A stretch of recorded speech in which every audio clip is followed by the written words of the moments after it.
제 옆에 계신 분은 홍익대학교 법과대학 초빙 교수로 현재 지금 있습니다. 이 앞전에는 우리 국회 입법조사처장을 했었습니다. 그래서 국회 내용에 대해서 잘 알고 계시는데 임종훈 교수님께서 지금 필리버스터가 지금 논란이 되고 있는데 이 부분에 대해서 과거 입법조사처장으로서 이것을 어떻게 해석을 해야 되는 건지 그 점에 대해서 말씀을 해주시겠습니다. 저는 국회 사무처에서 27년 동안 직업 공무원으로 근무를 했습니다. 의사국장과 법사위원회 수석정년 등을 근무를 했었고요. 국회를 퇴직한 이후에는 홍익대학교 법과대학에서 헌법 교수와 입법학을 강의하면서 14년 동안 전임 교수로 재직을 했고, 금년 2월에 이제 정년을 하고 지금 초빙으로 헌법과 국회법을 역시 강의하고 있습니다. 저는 국회법을 해석 운영하고 또 공부하는 사람 입장에서 최근에 우리 국회에서 몇몇 쟁점 법안들의 처리와 관련해서 국회 운영이 국회법에 너무 명백하게 반하는 쪽으로 운영이 되고 있어서 이게 문제가 심각하다는 점을 국민들에게 고발한다는 심정으로 이 자리에 섰습니다. 현재 문제가 되고 있는 필리버스터 문제는 세 번째로 발표를 하고요.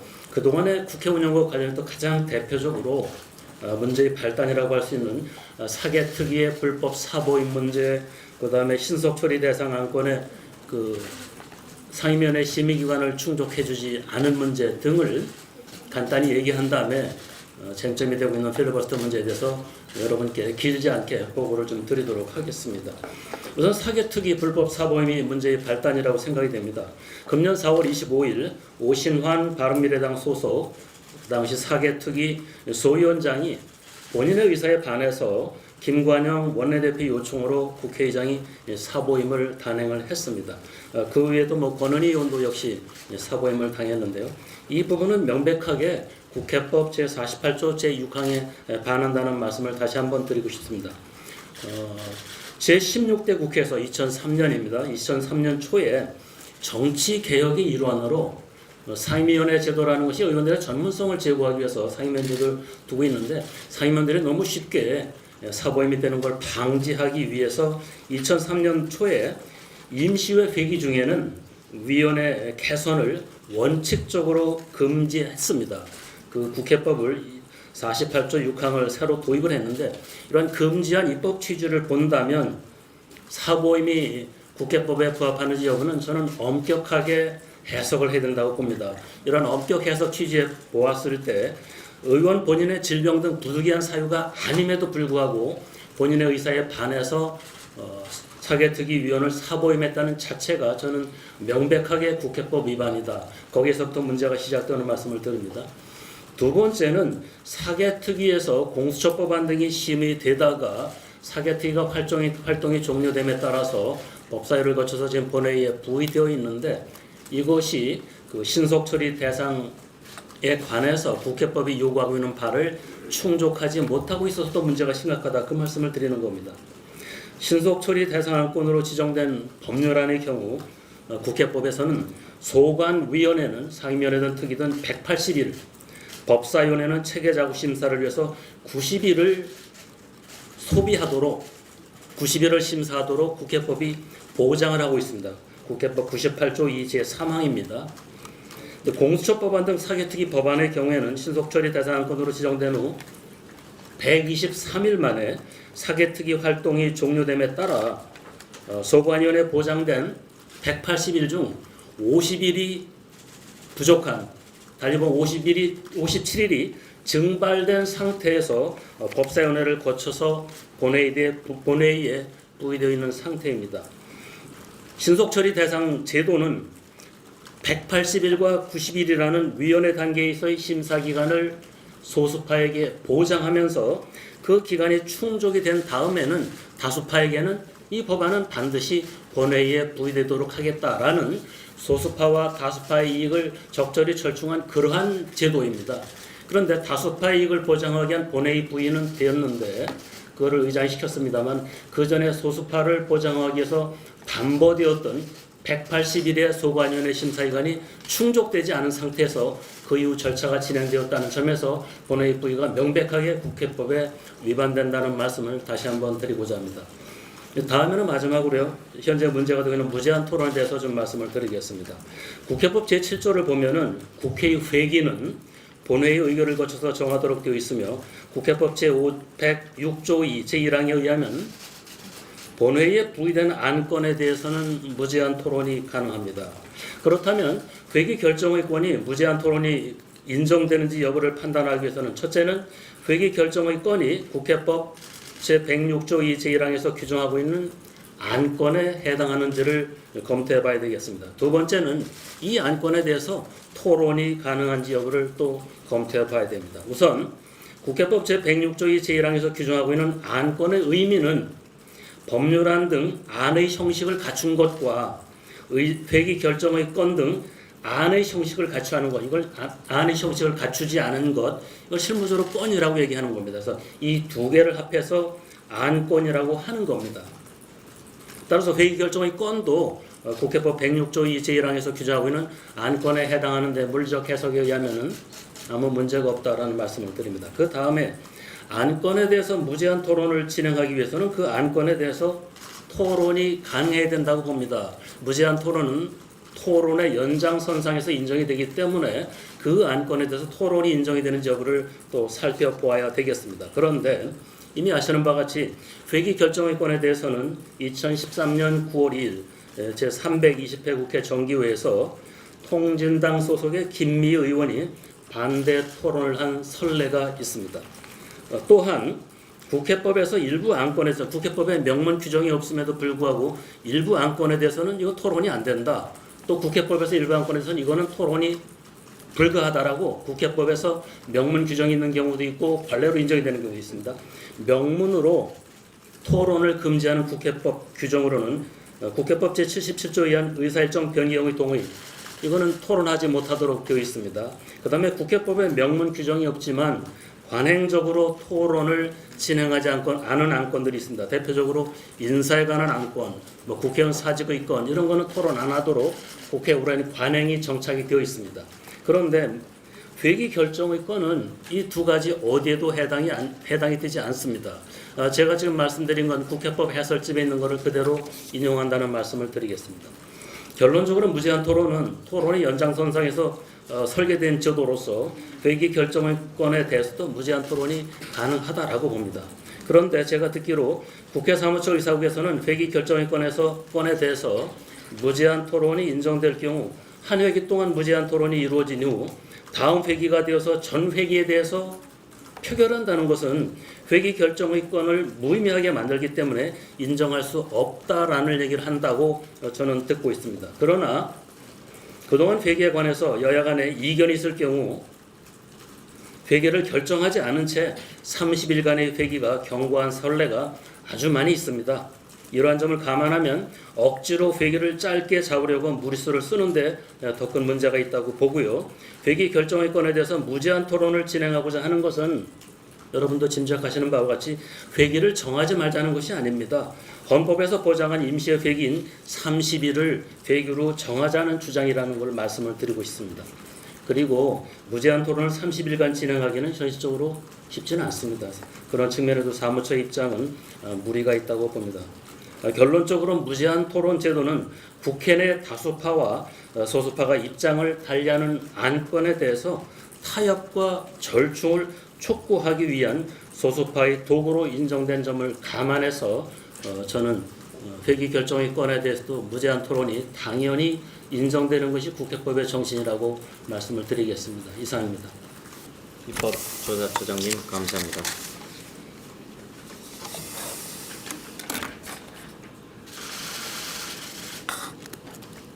네, 문희상 국회의장이 오늘 언론 인터뷰를 통해서 임시국회 회기 결정안건에 대해 무제한 토론을 받아들이지 않고 3, 4일짜리 쪼개기 국회를 열겠다. 그래서 선거법안, 공수처 신설법안을 상정하겠다고 말했습니다.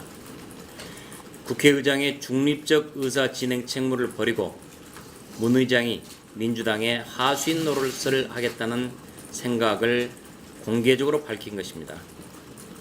자신의 지역구의 아들을 세습 공천하기 위해 예산안을 날치기 처리한 것도 모자라서 국회법을 또다시 어기는 행동을 하겠다는 것입니다. 아들한테 아빠 찬스를 쓰도록 하기 위해서 헌정사에 오명이 남는 것도 개의치 않겠다는 문 의장이 내일 언론 인터뷰에서 밝힌 대로 행동한다면 역사는 사상 최악의 국회의장으로 문희상을 기록할 것입니다. 회기 결정의 무제한 토론의 대상이 안 된다는 문 의장의 주장은 국회법의 정면으로 어긋나는 것입니다. 이것은 이미 앞에서도 말씀드린 바가 있습니다. 그래서 저는 지난 13일 날 문 의장과 민주당 이인영, 바른미래당 오신환 원내대표와 만났을 때 회기 결정의 건에 대해서는 무제한 토론을 하겠다는 뜻을 가장 먼저 밝혔습니다. 그랬더니 문 의장과 이인영 원내대표가 회기를 결정하는데 무슨 무제한 토론이냐, 찬반 토론을 하면 되지 않느냐 라고 말했습니다. 찬반 토론을 할 수 있는 안건이라면은 당연히 무제한 토론을 할 수 있는 안건이 되니까 저는 그들의 말에 대꾸하지 않고 넘어갔습니다. 국회법상 당연히 무제한 토론을 할 수 있는 문제를 놓고 말싸움하기 싫었기 때문입니다. 문 의장이 내일 회기 결정권과 관련해서 국회법을 어기고 일방적으로 회기를 결정한다면 우리는 바로 문 의장을 직권남용과 권리행사 방해 혐의로 형사 고발을 할 것입니다. 헌법재판소에는 권한쟁의 심판도 청구할 것이고 다시 국회에는 의장 사퇴 촉구 결의안을 낼 겁니다. 문 의장은 그동안 의회 민주주의자임을 자처해왔습니다. 취임할 때는 첫째도, 둘째도, 셋째도 협치라며 국회에서 여야 간 협치가 이루어질 수 있도록 최선을 다하겠다고 국민한테 다짐했습니다. 그랬던 문 의장의 모습이 어떻습니까? 청와대와 여당의 입법 청부업자로 전락하지 않았습니까? 의회 민주주의를 국회의장이 가장 앞장서서 파괴하는 이유가 뭘까요? 지역구를 아들한테 물려주고 그를 여당 국회의원으로 만들어 보겠다는 사리사욕에서 그런 거 아닐까요? 문 의장은 정치 인생을 어떻게 마무리하는 게 옳은지 양심의 자기 검열을 해보시기 바랍니다. 국민과 역사가 문 의장의 처신을 주시하고 있음을 잊지 마시기 바랍니다. 자, 민주당은 이 헌정사상 어떤 유례도 찾아볼 수 없는 사나흘짜리 쪼개기 국회를 열겠다고 하고 있습니다. 선거법안, 공수처 신설법안 이런 것들을 그들이 좌파 위성 정당들과 연합해서 국회 패스트트랙에 일방적으로 태우고 그 안건을 다수 힘으로 밀어붙여 날치기 처리하기 위해서입니다. 자유한국당 이런 비정상을 용납할 수 없습니다. 민주당이 정말로 국민과 민생을 위한 국회를 열고 싶다면 국회법 정신에 맞게 임시회 회기를 30일로 하자는 우리 자유한국당의 주장을 수용하면 됩니다. 민주당이 30일 임시회 개최에 동의한다면 우리 한국당은 내일 본회의에서 회기 결정의 건에 대해 무제한 토론을 하지 않을 것입니다. 회기 결정의 건에 대해 무제한 토론을 한 일이 없다는 주장이 있는데 그래요. 그건 맞습니다. 그동안 꼼수 쪼개기 국회가 없었기 때문입니다. 민주당도 그동안 임시회 회기를 30일 이내로 해서 충분히 일할 수 있는 기간을 잡았습니다. 그래서 회기에 대해서 우리 한국당과 원만한 합의가 이루어졌던 것입니다. 이번에도 그렇게 하시기 바랍니다. 역대 어떤 전례도 없는 사나흘짜리 쪼개기 국회라는 꼼수를 버리고 30일 회기로 국회를 정상화하기 바랍니다. 그렇게 한다면 우리는 회기 결정의 건에 대해 무제한 토론을 하지 않을 것입니다. 문희상 의장은 세계일보와의 인터뷰에서 한국당과 민주당이 선거법안에 대해 100% 합의했다고 말했습니다. 명백한 거짓말입니다. 예선안 날치기, 국회 본회의의 일방적 편파적 진행 등 의장의 본분을 망각하고 국회에서 의사봉으로 횡포를 부리고 있는 문 의장이 이제는 한국당을 흠집내고 국민을 기만하는 망동까지 하고 있습니다. 거듭 밝히지만 우리 한국당은 선거법안에 대해서 민주당과 합의한 적이 없습니다. 민주당 이인영 원내대표 말대로 문 의장이 의원들 사이에 떠돌아다니는 얘기를 듣고 그런 말을 했다면 문 의장의 입은 깃털처럼 가볍다고 꼬집어도 과언이 아닐 것입니다. 한자성어 그대로 문 의장이 경거망동했다고 지적할 수밖에 없습니다. 문 의장은 어떤 근거로 말도 안 되는 얘기를 했는지 설명해 주시기 바랍니다.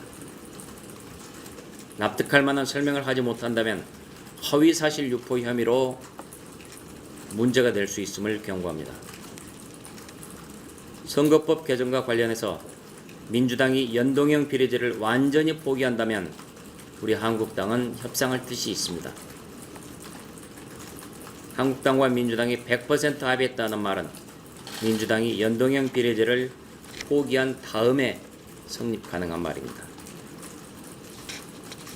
자, 그 다음에 이번에는 국제적인 외교 문제 하나 좀 말씀드리겠습니다. 제이콥 할그렌 주한 스웨덴 대사가 최근 우리 자유한국당 소속의 정진석 의원한테 편지를 보냈습니다.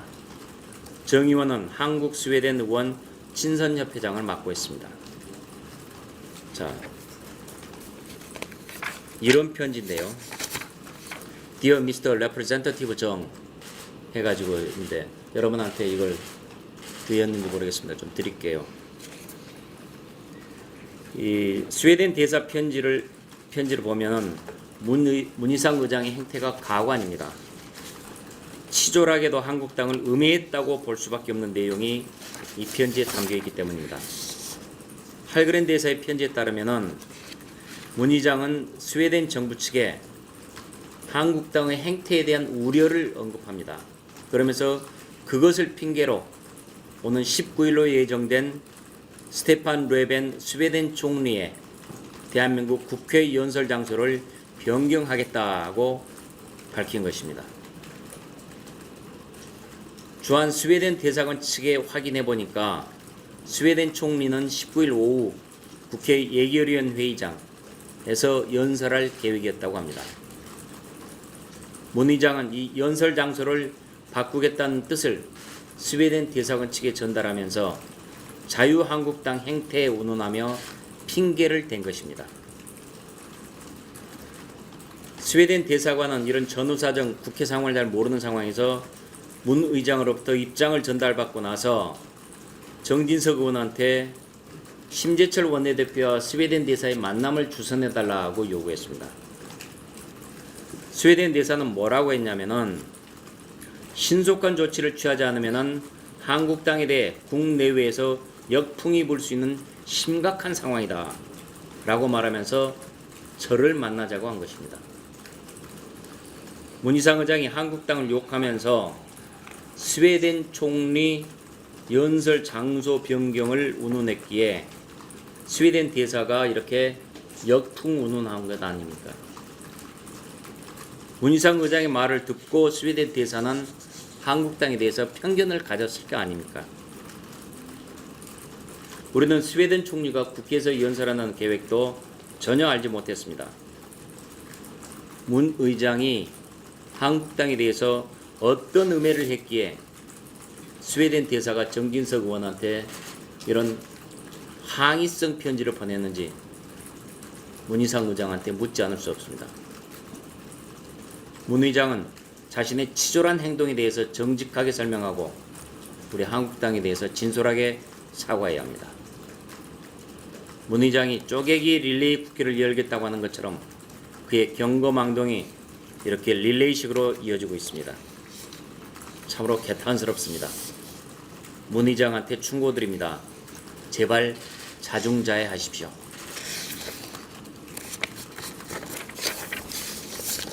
예, 이상 제 발언은 마치겠습니다. 옳은 소리